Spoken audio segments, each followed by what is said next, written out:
This is Sweet and Sour Larry Sweeney, 19-time ICW-ICWA Texarkana television champion, and you're listening to InYourHeadOnline.com.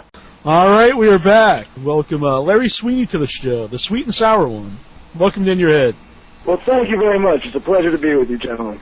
Ah, cool. The pleasure's all ours. So how you doing? Hey, doing great. Had a great holiday. How about you? No, I'm doing all right. Got a little bit of cold, but I'm doing better now that I'm hearing Larry Sweeney's voice. Absolutely, no doubt about it. I think it's a cure for the common cold. How are you guys doing? Oh, pretty good. Pretty good. Had a great holiday. I too am lightened now that Larry Sweeney's on the line. Yes. Well, thank you for coming on. Right after Christmas, right before the New Year's. Oh, no problem. It's great, man. It's the lull between the two holidays, man. Nothing to do but relax. Why not take a half hour out? Listen to In Your Head Radio. That's great. Yeah. Oh man, what a plug. I actually got a caller here already. Who is this? It's Jason. I'm back again. Oh man, you gotta sound more excited when you call him. All right, Jason. I'm back again. All right, you're on there. We Larry go. Sweeney. Yeah. You got a question? I have two questions for Mr. Sweeney. All right. First question is, what is your opinion of referee Matt Dillon? Referee Matt Dillon, who, tickle fight? I don't know. He's all right. He's a little bit slow in that ring, but he means well. All right, and my next question for you is, for the fans who don't know, could you explain the illustrious history of the ICW-ICWA Texarkana television title? Oh man. Sure, it'd be my pleasure. You know, the ICW and the ICWA were two separate organizations that existed in the Louisiana, Arkansas, Mississippi area, somewhere down there.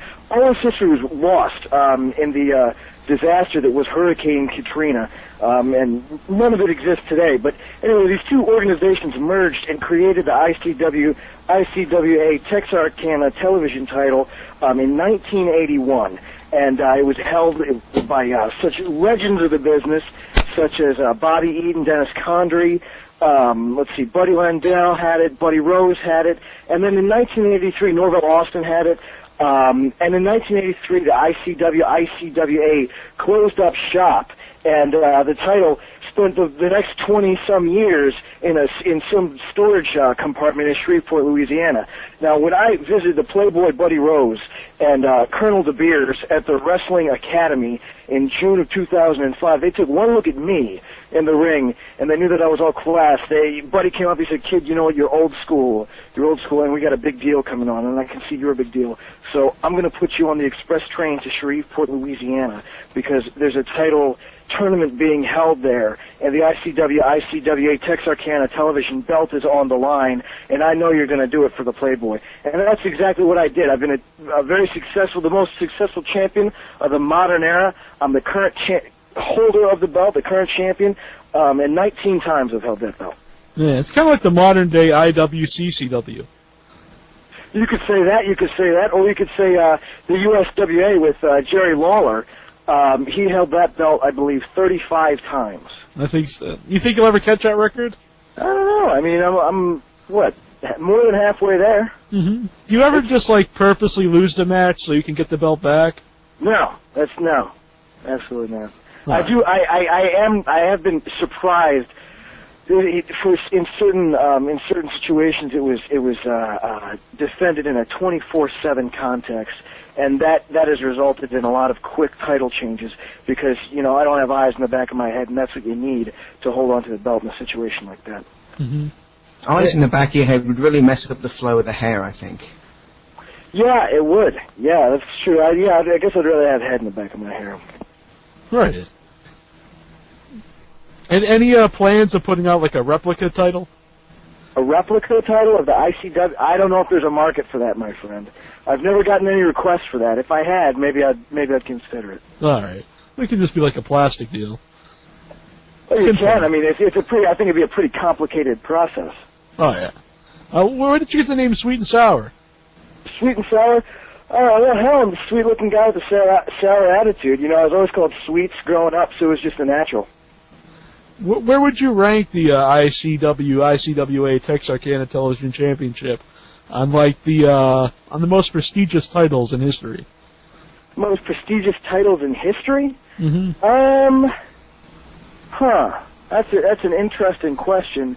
A very interesting. I think that the ICW-ICWA Texarkana Television belt would be right along there with maybe the Continental Wrestling Federation championship belt. Maybe what was that group with Big Steel Man and Dusty Rhodes back in '89? Oh man, that was like in Florida. Yeah, in Florida. I think Dusty was trying to bring back Florida wrestling. Yeah, when Dusty was trying to bring it back, I think it'd be, be at that level. Be like, a somewhat obscure territorial promotion. Mm-hmm. You ever see the Big Steel Man come back? I'd love to. I was a big fan. I think he's kind of old and beaten up though, so I don't think we're going to see him back. Mm-hmm. Yeah, you got another question, Jason? I had one, I just lost it. All right, well... Hold on. I got it. What is his opinion of the new Kings of Wrestling? The new Kings of Wrestling? Yeah. Who do you mean by that, the new Kings of Wrestling? Is that the Jarrett group? Mm-hmm. No, Jarrett Nash and Hall? The team he might be facing at the Trios tournament. Oh, man. Hey, that was just up on the Wrestling Observer site. The Kings of Trio tournament. Some news about it. Oh, the King of the Trios or the King of Wrestling? What are we talking about here? I don't know. Jason here, he's asking the question. I don't know if he knows what he's talking about. I'm a little confused. It's the holiday season. There's been some booze going down. I think this is why Jason isn't one of the hosts. He's just a caller. No, I'm talking about Icarus, Akuma, and Hero, who he'll be hopefully facing and beating at the Trios tournament. Who I'll be hopefully facing and meeting at the Trios tournament? Well, I hope not, because Chris Hero and I have thrown in together. I am Chris Hero's agent in Ring of Honor, and there is no more Kings of Wrestling in Ring of Honor as far as Hero and Claudio Castagnoli are concerned. Hero and I have plans, and we're going straight to the top. There's nothing that's going to hold us back. As far as the Kings of Wrestling in Chikara, which is the remnants of a group that once included Eric Cannon and Claudio Castagnoli, well, I mean, hell, you can't take anything away from Icarus and Akuma. Icarus won the Cibernetico this year. Akuma he scares the hell out of me. He's a tremendous wrestler. So, I mean, I think their chances are good. Everyone in the arena, though, had better wear their sunglasses, because the light that is going to shine off of the stars that are myself, Robbie Ellis, and Simply Marvelous Mitch Ryder when we walk down that aisle, baby, it's going to be phenomenal. It's going to be cataclysmic. Nothing in the history of professional wrestling will be like when Robbie Ellis, Mitch Ryder, and I are all in that ring together. You think we'll see a DVD of this event after the... Yeah. SmartMarkVideo.com. That's where you get all your Chikara DVDs. You can also buy the Best of Larry Sweeney DVD off your MySpace. Absolutely. The Best of Larry Sweeney, a tremendous DVD. Got I think 6 big matches, 8 big promos. Got some good stuff with Milano Collection AT on there, Cole Cabana, Delirious, Abyss. I wrestled Abyss in April of '05. That's a good one. A lot of good stuff up there. I think I'm actually putting together a new DVD that I'll have it probably available in about a month. Who does the artwork on your DVD? It's pretty cool. That's definitely the best cover for a DVD I think I've ever seen. I know, isn't it phenomenal? It's a guy named Wiggly. If you've seen any of the Chikara podcasts. Yep. Yeah, he's tremendously talented. You can check those out, the Chikara podcast of Go-Go's. Yes. What would you tell people, what would you see on Chikara that you wouldn't see elsewhere? Well, I mean, Chikara has a whole different take on professional wrestling. It's given professional wrestling a new twist, and you're going to find goofy antics and stories going on in Chikara that you're not going to see anywhere else. One thing going on in Chikara right now that you're not going to see anywhere else that I'm a big fan of is the Order of the Neo-Solar Temple with Ultra Mantis Black and Hydra. The two of these guys get together, and Mantis is just crazy, and Hydra is a really skinny guy who thinks that he's very powerful. And he goes out and he does a Hydra Lock challenge, and they're so entertaining. Mm-hmm. Just a little while ago when you were talking about the history of your belt, You named a lot of people from the Midnight Express. Yeah. Was that one of your favorite groups growing up? Well, growing up, I didn't really get, I didn't really get any territorial stuff. It was all pretty much WWF and NWA or WCW for me. Growing up, I became a big fan of the territories once I actually got into the business and started, watching tapes and all that. What were you saying, Incher? Oh, I was just going to say I fully endorse Ultraman is Black. Yeah, he's awesome, isn't he? Oh, yeah, for sure. I like the tune he comes out to. Top. He's going right to the top now. He's got your endorsement, dude. We've got a question from the chat room here from Ryron who wants to know. That's kind of a shot at you, but I love you in my own special heterosexual way. Okay. Ryron wants to know, what did you think of the Chris Candido memorial match wherein you wrestled half the match with a towel jammed in your butt? Well, that was actually a tribute to Chris Candido. When I got my trunks pulled down by Cabana and Delirious, I thought back to a favorite match of mine that Chris Candido had with Danny Daniels, where he did the exact same thing. Rather than pulling up his trunks, he put a towel, right in the middle to make sure that there was nothing too obscene witnessed by the audience.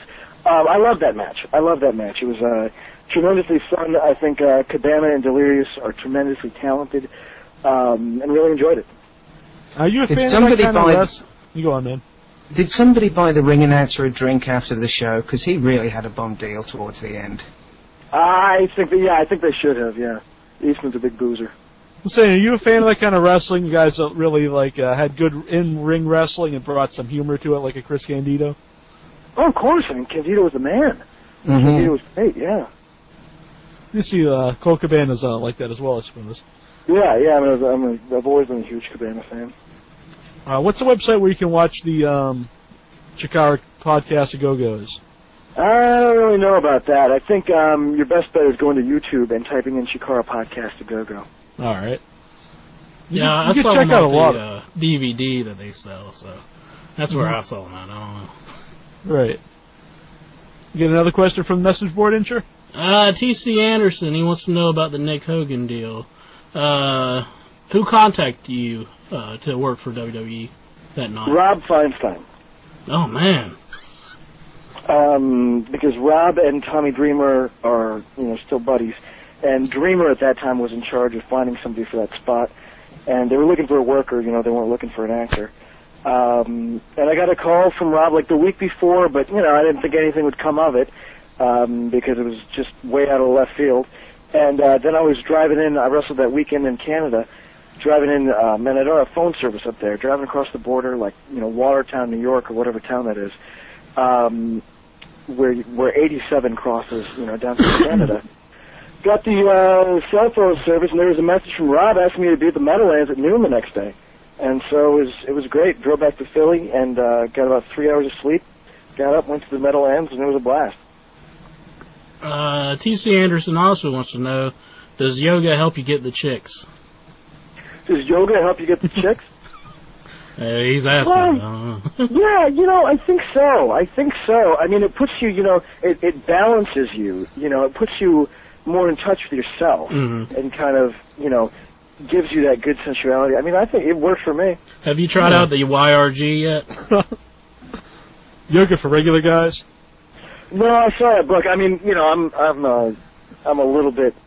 He's not a regular guy. He's Larry Sweeney. Oh. No, doing yoga, I didn't have, a big gut that I had to get around. That's Incher and I's problem. Are you a fan of Hogan Knows Best, the TV show? Yeah, I get a kick out of it. I see it when it's on. Yeah. Yeah, I mentioned on here I actually never watched the show, so when you came out, I actually thought you were Nick Hogan. Oh, really? Why don't you watch it? It's great. I don't know. I just never got into it. It's a fine program. I have to. I know. Incher's a huge fan of it. I fully endorse it. Oh, there's something magical about Hulk Hogan trying to set his son up with a 20-something-year-old model to get him away from his girlfriend that just blows your mind. Did Hulk seem pissed, like, whenever he came back after that guy he threw into the ropes? He didn't really take it too well. Oh, yeah, the fake Hogan? Yeah. Screwed up the spot a week later. Yeah, well, what are you going to do? I mean, you got to learn how to do this stuff. You got to go to wrestling school. If you're not trained to do it, you're going to screw it up. What kind of reaction did you get, like, backstage? Did everybody tell you did a good job? Yeah. I mean, Vince was there right when I got back, and I asked him if it went all right. It was excellent job. Yeah, everything was cool. Have you ever had any other talks with them? Maybe like a tryout match or anything? No, that's like a whole different process. Hopefully something like that comes up in the future, but right now I haven't heard anything. Mm-hmm. How about with TNA? With TNA? With me? Mm-hmm. No. Any interest going to TNA? Well, sure. It's a big company. All right. I'll call them up. Yeah. Get on the horn. Look it up for me, huh? We can't get guests from there right now, but I'm pretty sure we could get you in on a sweet deal. We just had Alex Shelley on. We did. Yeah. I was checking out some of your pictures on your MySpace. Was it an honor to be humbled by the Iron Sheik? That day was a blast. The Sheik is such a character. We talked about how the deal was going to work out, and he originally, wanted after the match was over, after the arm wrestling match was over, he thought, that'd be the end. And I asked if he could put me in the camel clutch, and he came up with this whole spot to do it, and it was just awesome. It was such a fun time. He's a cartoon character. Oh yeah, he's a man. We had him on the show. It was very memorable. We did? How did that go? It was one question. And it was a 5-minute interview. Really? Yeah, I asked him one question, and he blew up on me, and he verbally humbled me, and that was the end of the show, basically. The question that you asked got him all angry? Yeah, well, he just came on. I happened to mention I was from Massachusetts, and he went off about this promoter from Boston. Mm-hmm. Well, I think he's working for again right now, but at the time, I guess they had a big falling out. And then I just asked him about the rumor on the internet that he held the guy hostage, and if the guy just made that up. And I think he just heard the hostage part and thought I was calling him, like a terrorist, and it didn't go too well. Oh, sorry to hear it. Yeah, it was all right. I called him back and apologized and explained it all. Yeah, it's the most press we've ever gotten. But it was awesome to have the Iron Sheik on. Definitely one of my favorites when I was a kid. The Flea from the message board wants to know, where's Mana? You know what? I believe Mana has gone back to the Polynesian Islands. I believe he is no longer in the country. I mean, Mana and I split up a while ago, last May, a long time ago. We never really were on the same page. We started off real strong together, and then he just disappeared for a while, and I didn't know what was going on with that. And then he resurfaced, and we were back together for a little while, but it just wasn't the same. We had a big match for Chikara in May, the Anniversario show, and that was good. I beat him, and I believe he is out of the country now. Well, everybody know, check out Larry Sweeney, not LarrySweeney.com, it's myspace.com/Larry Sweeney. I was wondering, what is a better vacation destination, Larry Land or Larry Dice? Larry Land? Where's Larry Land? It's Larry Dice, baby. 2 tickets to Larry Dice. That's what you need to get. And actually, I know all the listeners of this show, you've delayed long enough, you've procrastinated, and there's still 1 or 2 people on the Christmas shopping list that you haven't gotten around to getting presents for yet. And what better way to ring in the new year in 2007 by offering that special someone 2 tickets to Larry Dice on the powder blue or black T-shirt available on my MySpace site. Great present. Oh, yeah. So you've never been in the ring with Larry Zbyszko? No, never. The whole Larry Land, Larry Dice feud going on. No, never met Larry Zbyszko. Oh, man. When you said when you got into wrestling, you started to look at tapes of the territories and everything. Mm-hmm. Is there anybody in particular that you watch a lot of tapes of that you try to pattern your promos after, or some of your wrestling moves? Let's see. No, I kind of pick and choose. I mean, I wouldn't want to pattern myself after any one person. Right. Because if you watch your promos, you can definitely see a little bit of all different people. Oh, thank you. I appreciate that. No, the promos are just kind of that. they just kind of come naturally to me, you know. One guy who I do like on promos, though, who is not really, you don't really hear this too much, is Rick Rude back in the day, back when he was in Mid-South in Memphis. Always really enjoyed his promos. But no, you just, you know, see what different guys do well, what different guys don't do well, and try to take what you can. Yeah, definitely. You got another question from the board, Incher? I'll put you on the spot a little bit here, but the Flea wants to know any good Buddy Rose stories. Any good Buddy Rose stories? Let's see now. Let's see. Buddy is such a character. I went to training at his school, and Buddy's, you know, a big dude. And I think he showed up, you know, when we were there. It was like 10 o'clock on a Saturday morning. And he had a big bag of Wendy's with him. Oh, Wendy's. And fully endorse it. He left during training to get another bag of Wendy's. And then somehow when we left training, he had a Euro. So the man does eat a lot. Let's see, what was the funny thing? Buddy's got a hell of a car. He's got a Lincoln Town car with this huge satellite on it. The satellite is almost bigger than the car. And I met him in a parking lot to go out to dinner. You know, I offered to buy him dinner, and he pulled up. You know, and he's like, we were waiting for the Colonel. The Colonel wasn't there yet, and he was jockeying back and forth to try to get a reception for his TV, whatever he's watching. And he's got this pair of balls on the back of his car. Have you ever seen those?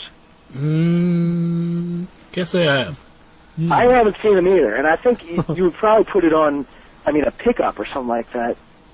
That's what I would expect to see on. But he's got a really nice white Lincoln Town car with a big pair of plastic balls hooked up to the rear of it. So if you're ever driving around Portland area and you see a big fat car with big fat balls on it, you know who's driving it. And for anybody who doesn't know, I believe when he said the Colonel, he meant Colonel De Beers. Colonel De Beers, yeah. That's the school. It's Buddy Rose and Colonel De Beers. Mm-hmm. So they really did train you. I saw that on your MySpace. Absolutely they did. We did a whole long session, and I had a whole bunch of matches with their trainees. I probably had about 8 matches there that day. And you know, it's very old school. You know, you're calling a lot of stuff on the fly. It's great. And asked them, you know, got some good pointers from them, some good advice. And it was just such a pleasure spending time with them. You know, I took them out to dinner a couple nights later. Oh yeah. What kind of cut of steak does the Playboy order? Any cut. He doesn't care. Oh man, I just always picture him as a porterhouse man. One of our fans, Mr. Rookie of the Year, Rios B. Granillo, wants to know who wins in a match between Larry Sweeney and Tony Little. And who? Tony Little. Tony Little? Who's that? He is a pioneer of exercise equipment to be sold over the television. I'm sorry, he's what? He's a dude who wears spandex and he sells... Oh, that guy! He's that guy. The Gazelle guy, yeah. The Gazelle, yeah, fuck. When he's over the hill, I could kick his ass. Oh, definitely. Yeah. Piece of cake, easy. You said about the old school wrestling, calling it in the ring and everything. Do you find yourself doing that very often? Or do most guys, like, on the indie scene want to go over the whole match, like, beforehand? It depends. You know, I wouldn't say there's more of one or the other. I prefer to go about halfway, to call maybe half the match and let the other half just happen, you know? But it all depends on who you're working with. People have different preferences. Do you find it's good that you, like, learn that, though? You know, if you have to change something up, like, depending on the crowd reaction?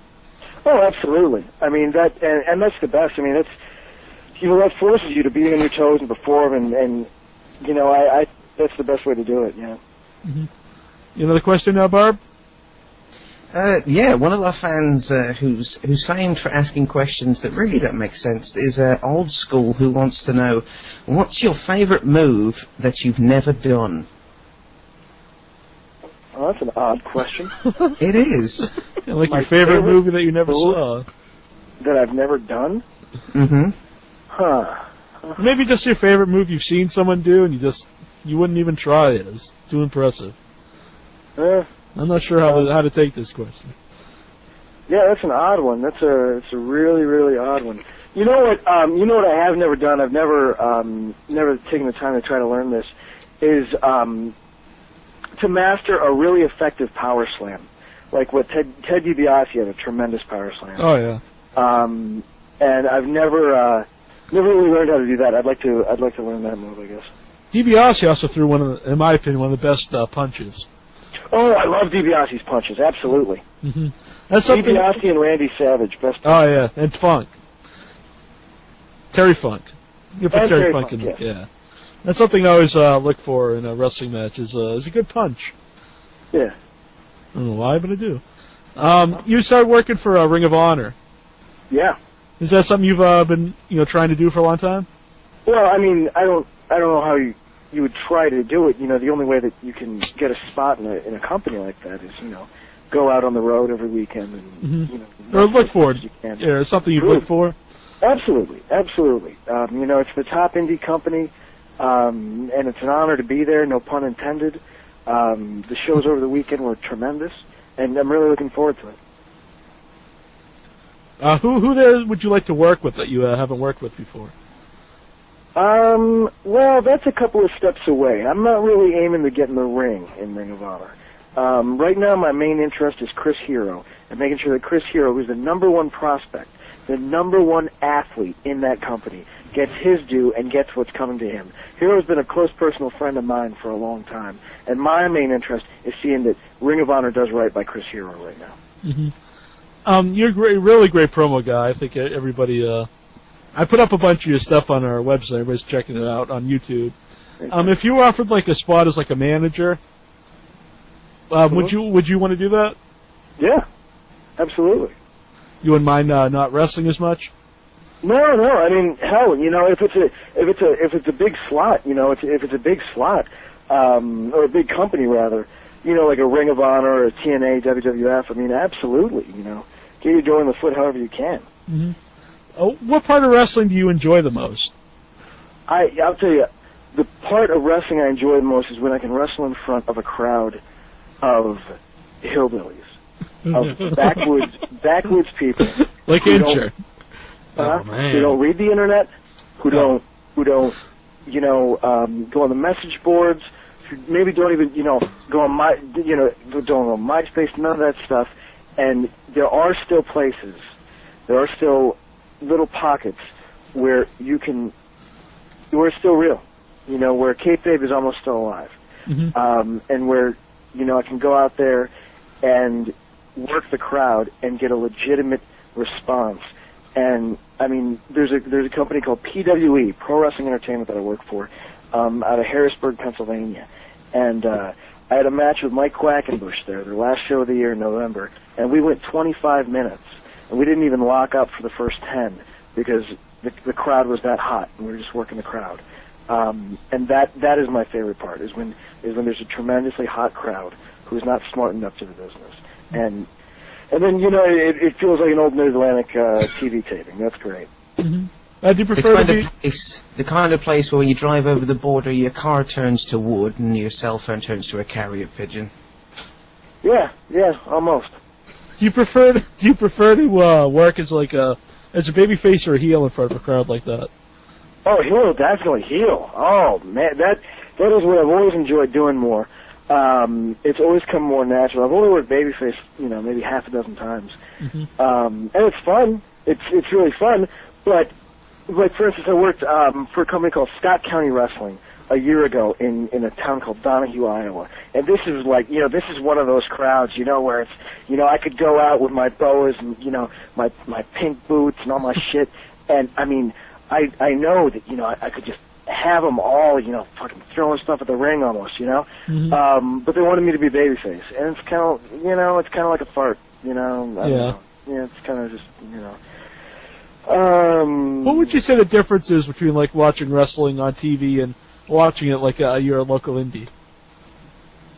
Well, first of all, it's actually wrestling. It's not interviews. It's not promos. It's not backstage skits with, athletes who are not actors. That's one thing.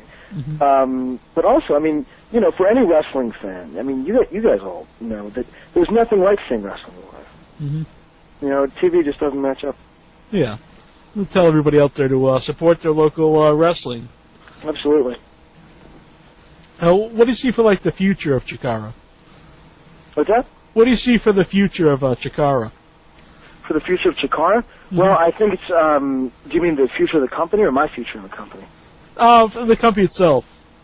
Well, I think that if it gets discovered by the right people, that very big things could happen.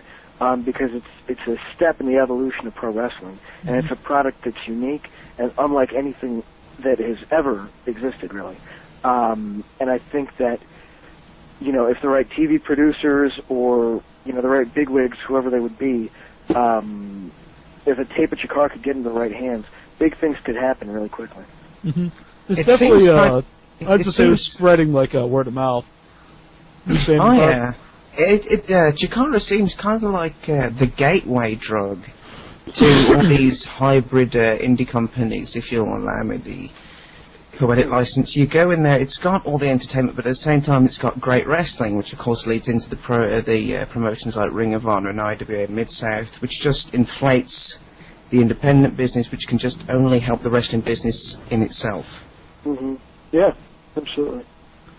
Do you ever think run into people who think like IWA Mid-South and Combat Zone Wrestling are just like just a hardcore federation, don't realize that they have other stuff going on? Well, I mean, I think that's more the knock on CZW, because that's the roots of that company, more than anything else. I don't really hear that about IWA Mid-South now. Yeah. Do you enjoy working for both those companies? Oh, of course, great times. Have they ever asked you to do like any kind of like death match things? Nope, never been talked about. No plans of doing anything like that? No. I mean, I had a big bloody, violent brawl with Eddie Kingston for the UWA Hardcore promotion in Mississauga, Ontario, Canada, in October, and it was great. I mean, I really enjoyed it. I mean, I don't have anything against, doing a death match or a very, stipulation match, a barbed wire match, something like that. But I think there needs to be the right build-up to it. And with Eddie Kingston and I, there was the right build-up to it. It had been building since, June of that year. So I'm not, never say never, If the timing and the opportunity and, other things are right, then, hell yeah. Anything you want to tell your fans out there? We'll let you go. Yeah, buy my T-shirts, baby. I definitely will when the feds cease their investigations upon myself. All right, good. I'm glad to hear it. Well, thanks for coming on, man. I really appreciate it. Well, absolutely. Thank you very much for having me. Yeah, I'd love to have you back sometime. Yeah, good. It was a good time. All right. In the meantime, everybody listening, check out ChikaraPro.com for the Chikara podcast to go. Check out myspace.com/Larry Sweeney. That's Larry SWEENEY and UWAHardcoreWrestling.com. Yeah, we forgot to mention, you got any shows coming up here soon? Oh, yeah, sure I do. They're on my MySpace page. Right. They're all up there. They're all up there. Everything's there. Oh, World 1, the big World 1 debut. They're returning. That's coming up on January 7th in Pottsville, PA. It's going to be hot, hot, hot. Awesome. You're listening to InYourHeadOnline.com. This is Playboy Buddy Rose. And if you want to hear the best wrestlers and the best wrestling stories, stay tuned every Wednesday night, 8 o'clock Eastern, 5 o'clock Western time, InYourHeadOnline.com to get the best wrestling history stories ever told, past, present, and future.